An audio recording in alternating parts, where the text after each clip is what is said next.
As the car pulled away, the world outside the gates began to blur, turning into a hazy gray static. Alex didn't even have to take a step. The pavement beneath his feet felt like a slow-moving tongue, pulling him toward the open doors. From the shadows of the entrance, Leo stepped out. He was tossing a small white object into the air. As it caught the light, Alex realized it wasn't a coin, it was a human tooth. "You're late, Alex," Leo whispered, his eyes flat and unblinking.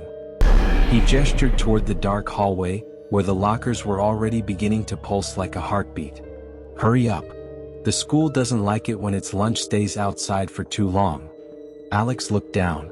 His shadow had already detached from his feet and was crawling into the building without him. The school was not built, it was grown. To the casual observer, St. Silas Academy looked like a prestigious, ivy-covered institution of higher learning. But Alex, trapped in the flickering neon nightmare of his dream, could see the truth. The architecture. The building functioned like a digestive system. The hallways weren't just corridors, they were arteries. The red bricks weren't clay, they had a porous, skin-like texture that felt warm to the touch. The lockers, they didn't hold books. When they hung open, they looked like rib cages, and the faint sound of wet breathing echoed from the dark metal depths. The floor, the linoleum was coated in a thin, translucent film. It didn't just squeak under Alex's shoes, it suctioned to them, trying to hold him in place so the body could process him. The windows, the glass wasn't clear. It was clouded, like a cataract over an old man's eye, distorting the outside world into a blurry, unreachable gray mist. The faculty, the lures. The teachers were the school's anglerfish lights, bright, human-shaped lures designed to keep the students sitting in their rows, compliant and still, while the building drained their life force. Mr. Thorne, biology, he was the primary tether. He wore a suit that seemed made of funeral shrouds. He never walked.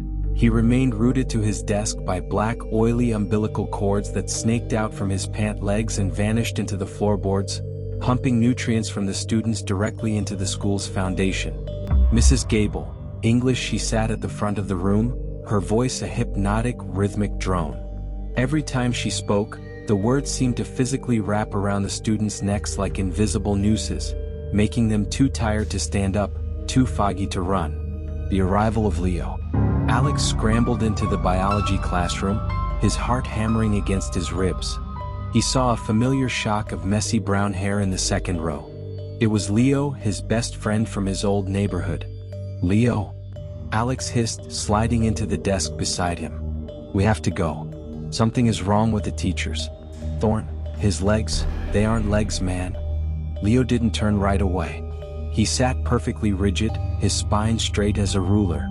When he finally moved, his neck didn't swivel, it snapped toward Alex with a sound like a dry branch breaking.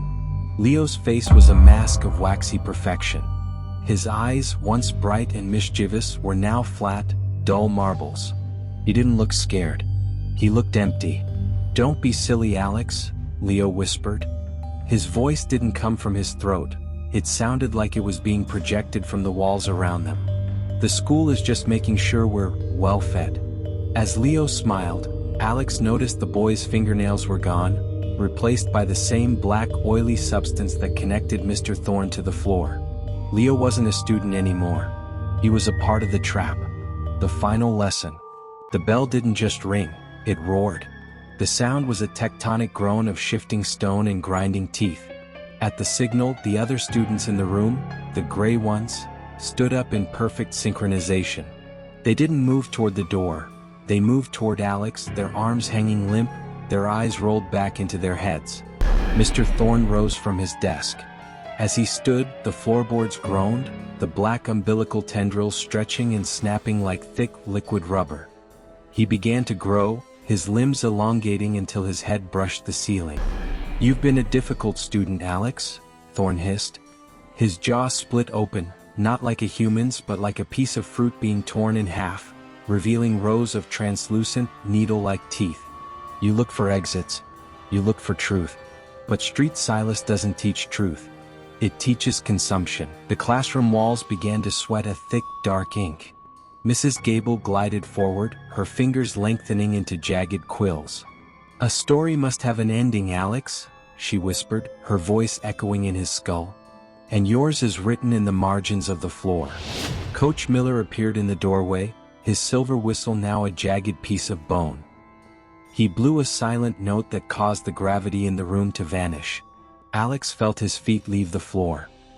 He floated, helpless, in the center of the room as the teachers converged on him from all sides.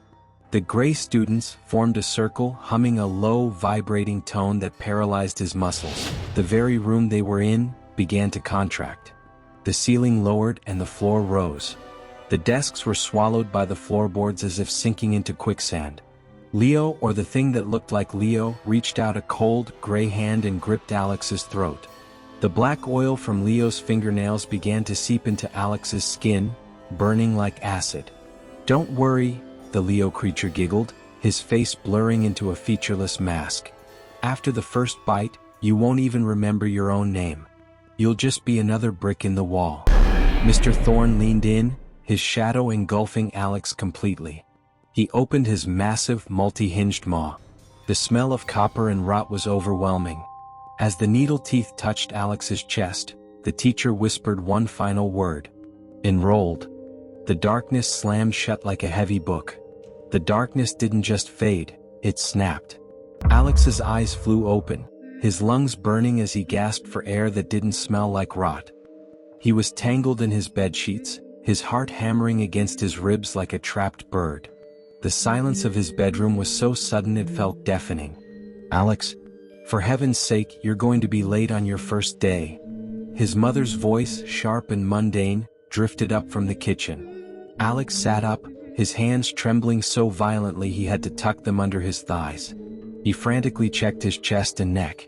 No needles, no black oil, just the soft cotton of his t-shirt. "It was a dream," he choked out, the words catching in a throat that still felt phantom-constricted. "Just a nightmare. Leo isn't gray. The floors don't breathe." He moved through the morning like a ghost. He brushed his teeth, staring at his reflection to make sure his eyes weren't flat marbles. He put on his new school blazer, the crest of St. Silas. A silver owl, staring back at him from the mirror. It was just a bird. It wasn't an eye. The drive to St. Silas. The car ride was a blur of suburban streets and bright morning sun. His mother was chatting about the world-class facilities, and how lucky he was to have been accepted on such short notice. "I have a good feeling about this place, Alex," she said, turning the steering wheel. "New town, new start. You might even make some friends today." "Yeah," Alex whispered, clutching his backpack. "Maybe." As the car rounded the final bend of Oak Street, the sun seemed to lose its warmth. The air turned thin. Alex looked out the window, and the toast he'd eaten felt like a block of lead in his stomach. The mirror reality. The school sat on a hill, a looming monument of jagged Gothic arches and mismatched red bricks that looked, even in the daylight, disturbingly like bruised skin. The crooked clock tower sat at the exact, sickening angle from his dream. The heavy iron gates didn't just open. They groaned, a deep metallic sound that Alex felt in the roots of his teeth. "Look at that architecture," his mom said, pulling up to the curb. "It's like something out of a storybook."